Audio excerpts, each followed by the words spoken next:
Assalamualaikum class. This is Anam Khalid, HOD Chemistry from the LIMS University.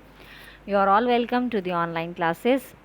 Lecture number 18 के अंदर हमने formic acid पढ़ा। Formic acid को किस तरीके से हम प्रिपेयर कर सकते हैं, इसकी क्या फ़िज़िकल प्रॉपर्टीज़ हैं, उसकी क्या केमिकल प्रॉपर्टीज़ हैं, उसको कैसे सिंथेसाइज कर सकते हैं और उसकी क्या क्या एप्लीकेशंस हैं। आज हम एक नया इंडस्ट्रियल प्लांट स्टार्ट करने जा रहे हैं जिसका नाम है ऑक्ज़ैलिक एसिड। ऑक्ज़ैलिक एसिड आप सबने इसका नाम सुना होगा। COOH ट्वाइस जो है ये होता है ऑक्ज़ैलिक एसिड। ऑक्ज़ैलिक एसिड एक ऑर्गेनिक कंपाउंड है और इसका फार्मूला जैसा कि मैंने अभी आपको बताया, इसका फार्मूला क्या होता है COOH ट्वाइस। बाज़ औक़ात आपको ये बुक किसी बुक में खुला हुआ भी मिलेगा, मतलब जैसे C2O4 और H2, जैसा कि आपके सामने स्लाइड पर लिखा हुआ है।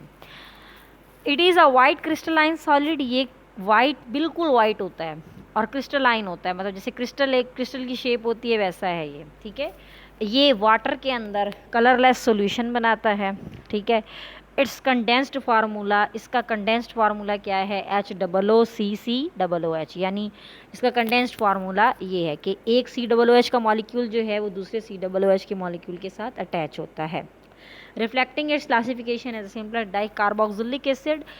ये रिफ्लेक्ट ये कर रहा है कि इसके अंदर जो है वो आपके पास दो कार्बोक्सिलिक एसिड होते हैं। ये डाइकार्बोक्सिलिक एसिड है क्योंकि जिसमें एक COOH होता है वो मोनोकार्बोक्सिलिक है, जिसमें दो COOH हैं ज़ाहिर सी बात है वो डाइकार्बोक्सिलिक एसिड होंगे। इसकी एसिडिक स्ट्रेंथ जो है वो मच ग्रेटर है देन द एसिटिक एसिड। ये एसिटिक एसिड से बहुत ज़्यादा स्ट्रॉन्ग है। ऑक्ज़ैलिक एसिड एक रिड्यूसिंग एजेंट है, ठीक है, और उसका कॉन्जुगेट बेस जो है उसको क्या कहते हैं ऑक्ज़ालेट, यानी COO नेगेटिव को हम क्या कहते हैं ऑक्ज़ालेट कहते हैं। और ये जो ऑक्ज़ालेट होता है ये आपने इनऑर्गेनिक केमिस्ट्री में पढ़ा होगा कि ये चिलेटिंग एजेंट के तौर पर काम करता है। चिलेटिंग एजेंट क्या होता है, जैसे EDTA, ethylene diamine tetra acetate, ये जो फार्मूले होते हैं ये चिलेटिंग एजेंट के तौर पर काम करते हैं, कि लेट करने की पावर रखते हैं मेटल कैटाइंस के लिए। ये मेटल के इर्द गिर्द क्या करते हैं कि लेट कर लेते हैं, मेटल को मुकम्मल तौर पर एनगल्फ कर लेते हैं। Typically oxalic acid occur as the dihydrate with the formula. इसका फार्मूला क्या है C2H2O4.2 water molecule. It occur naturally in many foods, बहुत सारी फूड्स में होता है, ठीक है, ऑक्ज़ैलिक एसिड। और लेकिन अगर बहुत ज़्यादा आप अपनी स्किन के साथ इसको टच करते रहते हैं, स्किन पे प्रोलॉन्ग्ड होता रहता है, तो ये डेंजरस साबित हो सकता है। It's name comes from the fact that early investigator isolated. इसका नाम ही ज़ाहिर कर रहा है कि जो पुराने लोग थे उन्होंने इसको आइसोलेट किया था एक फ्लावरिंग प्लांट से, और उस फ्लावरिंग प्लांट का नाम क्या था ऑक्ज़ालिस था, और उसे वुड स्टोरल्स भी कहते हैं, यानी ये प्लांट की वजह से इसका नाम जो है वो हमने ये रखा हुआ है। स्ट्रक्चर की अगर बात करते हैं ऑक्ज़ैलिक एसिड की तो COOH ट्वाइस होता है ऑक्ज़ैलिक एसिड। ये अभी मैंने आपको बताया बाइकार्बोक्सिलिक एसिड की क्लास से ताल्लुक़ रखता है। इसमें COOH के जो हैं वो दो ग्रुप्स मौजूद होते हैं। एनहाइड्रस कार्बोक्सिलिक एसिड जो है वो एक्ट करता है 2 पॉलीमार्फ में। एक में हाइड्रोजन बॉन्डिंग होती है, चेन लाइक स्ट्रक्चर होता है। हाइड्रोजन बॉन्डिंग जो है वो शीट लाइक स्ट्रक्चर इसको डिफ़ाइन करता है, क्योंकि एनहाइड्रस मटेरियल जो है वो एसिडिक भी हो सकता है और वो हाइड्रोफिलिक भी हो सकता है। हाइड्रोफिलिक का क्या मतलब है, वो वाटर सीकिंग है, यानी वाटर की तलाश में होता है। It is used in esterification, ये एस्ट्रिफिकेशन में भी इस्तेमाल होता है। ठीक हो गया क्लास। तो इसमें क्या है कि ये एग्जिस्ट कैसे करता है, दो पॉलीमार्फ के तौर पर। इसमें हाइड्रोजन बॉन्डिंग होती है, ठीक है, और हाइड्रोजन बॉन्डिंग की वजह से ये हाइड्रोफिलिक होता है, मतलब ये वाटर लविंग है। केमिकल फार्मूला ऑक्ज़ैलिक एसिड का COOH ट्वाइस है, जैसा कि वो पहले ही मैंने आपको बताया। और इसका मॉलिक्यूलर फार्मूला क्या है C2H2O4। इसका मॉलिक्यूलर फार्मूला क्या है C2H2O4। मोलर मास इसका 90.03 आता है। वो कैसे आता है, कार्बन का 12 है, ऑक्सीजन का 16 है, दूसरे ऑक्सीजन का भी 16 और हाइड्रोजन का 1, तो उसको अगर हम ऐड करते हैं तो 45 बनेगा। 45 को 2 से मल्टीप्लाई करते हैं तो वो 90 बनेगा। इसका केमिकल स्ट्रक्चर जो है वो गिवन दिखाया गया है। It is the simplest dicarboxylic acid. ये होता क्या है, ये डाइकार्बोक्सिलिक एसिड है। इसमें दो कार्बोक्सिलिक एसिडिक ग्रुप होते हैं, जैसे COOH के दो ग्रुप्स हैं जो डायरेक्टली अटैच होते हैं दूसरे कार्बन एटम्स के साथ। नेक्स्ट में क्लास देखें, इसका स्ट्रक्चर आपको बना हुआ नज़र आ रहा होगा। स्ट्रक्चर के अंदर क्या है कि 2 कार्बन है, ठीक है।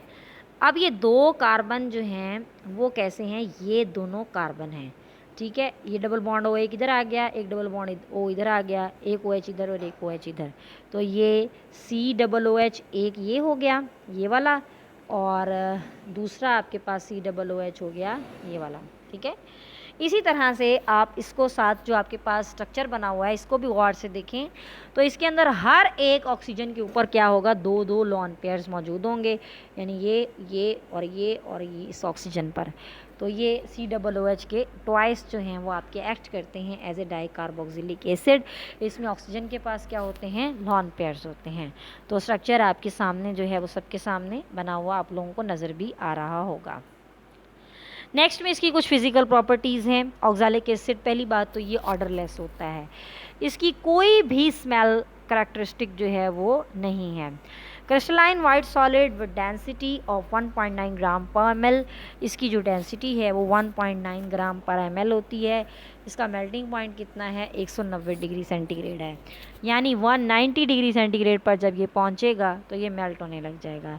इसको कॉमनली जो है वो हाइड्रेट की फॉर्म में मौजूद होता है, और ये इसके साथ 2 वाटर के मॉलिक्यूल जो हैं वो अटैच होते हैं, COOH ट्वाइस 0.2 वाटर मॉलिक्यूल। ये वाटर सॉल्युबल है, यानी वाटर के अंदर हल होता है, and forms a colourless and acidic solution in water, और ये वाटर के साथ क्या बनाता है, एसिडिक सॉल्यूशन बनाता है। और वाटर को अगर इसके अंदर ऐड भी कर दिया जाए तो ये एक कलरलेस सॉल्यूशन जो है वो प्रिपेयर इससे होता है, इसका सॉल्यूशन किसी भी कलर का नहीं होगा। मेल्टिंग पॉइंट इसका 190 है और डेंसिटी इसकी कितनी है, 1.9 ग्राम पर ml। आगे भी इसकी कुछ सिमिलर प्रॉपर्टीज़ लिखी हुई हैं। हाइड्रोफिलिक होता है, हाइड्रोफिलिक होने की वजह ये है कि इसके अंदर होती है हाइड्रोजन बॉन्डिंग। हाइड्रोजन बॉन्डिंग की वजह से ये हाइड्रोफिलिक होता है, वाटर को क्या करता है, अपनी तरफ अट्रैक्ट करता है। सेकंड पे देखें, it readily absorb the water, ये वाटर को एब्जॉर्ब करता है। स्ट्रॉन्ग एसिड है, सिंपलेस्ट डाई कार्बोक्सिलिक एसिड है, और ये कार्बोक्सिलिक एसिड के साथ रिएक्ट करता है। और इससे बनता क्या है, जब ये कार्बोक्सिलिक एसिड के साथ रिएक्ट करता है तो आपके पास एसिड क्लोराइड और एस्टर के डेरिवेटिव्स बनते हैं। ये इसकी कुछ केमिकल प्रॉपर्टीज़ के ज़मरे में भी आता है।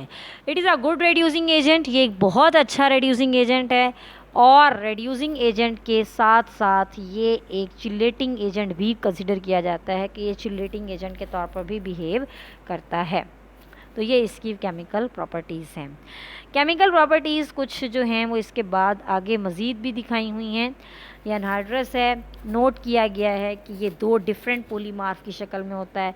वही वाली सारी बातें जो मैं पहले आपको बता चुकी हूँ कि हाइड्रोजन बॉन्डिंग इसके अंदर होती है, और हाइड्रोजन बॉन्डिंग के नतीजे में जो है वो प्रोसेस इसका चल सकता है।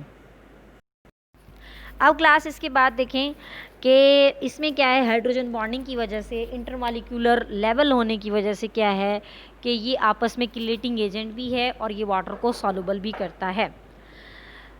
कंपाउंड जो है वो एस्ट्रिफिकेशन के लिए बहुत ज़्यादा इस्तेमाल किया जाता है। इसकी बहुत बड़ी प्रॉपर्टी क्या है कि ये एस्ट्रिफिकेशन के लिए ही आइडियल होता है, और ये हाइड्रोफिलिक होता है अपनी नेचर में। इसकी हाइड्रोफिलिक होना ये साबित करता है कि ये वाटर लविंग है, और वाटर के अंदर ये क्या होता है, सोलबलाइज भी हो जाता है।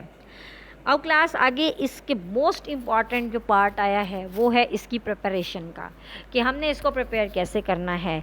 ऑक्सैलिक एसिड को मेनली प्रिपेयर कैसे किया जाता है, ऑक्सीडेशन ऑफ कार्बोहाइड्रेट्स, यानी आपने क्या करना है, कार्बोहाइड्रेट्स लेने हैं, कार्बोहाइड्रेट्स या ग्लूकोज लेकर उसमें नाइट्रिक एसिड डालना है। कार्बोहाइड्रेट्स या ग्लूकोज के अंदर नाइट्रिक एसिड डालेंगे वनेडियम पेंटॉक्साइड की मौजूदगी में, तो आपके पास बहुत सारे प्रिकर्सर्स बनेंगे, और वो प्रिकर्सर्स किसके होंगे, उसमें ग्लाइकोलिक एसिड भी होगा, इथाइलिन ग्लाइकोल भी होगा, और उसके अंदर एट द सेम टाइम आपका कार्बोक्सिलिक एसिड भी होता है। ठीक है, तो इसकी रिएक्शन देखिए दिया हुआ है कि अल्कोहल पहले कार्बन डाइऑक्साइड और ऑक्सीजन की प्रेजेंस में रिएक्ट करेगा, आपके पास बनेगा CO2R। It means that it is the ester bond, ये एस्टर बॉन्ड है, और इसमें क्या बन रहा है, इसमें कार्बोक्सिलिक एसिड जो है वो बनेगा, और साथ में वाटर जो है वो ऐड होगा। हिस्ट्री इसकी ये है कि ऑक्सैलिक एसिड को ऑब्टेन बहुत ज़्यादा एक्सक्लूसिवली किया जाता था कास्टिक से, सोडियम से, या पोटाशियम हाइड्रोक्साइड से, या सारडस्ट से।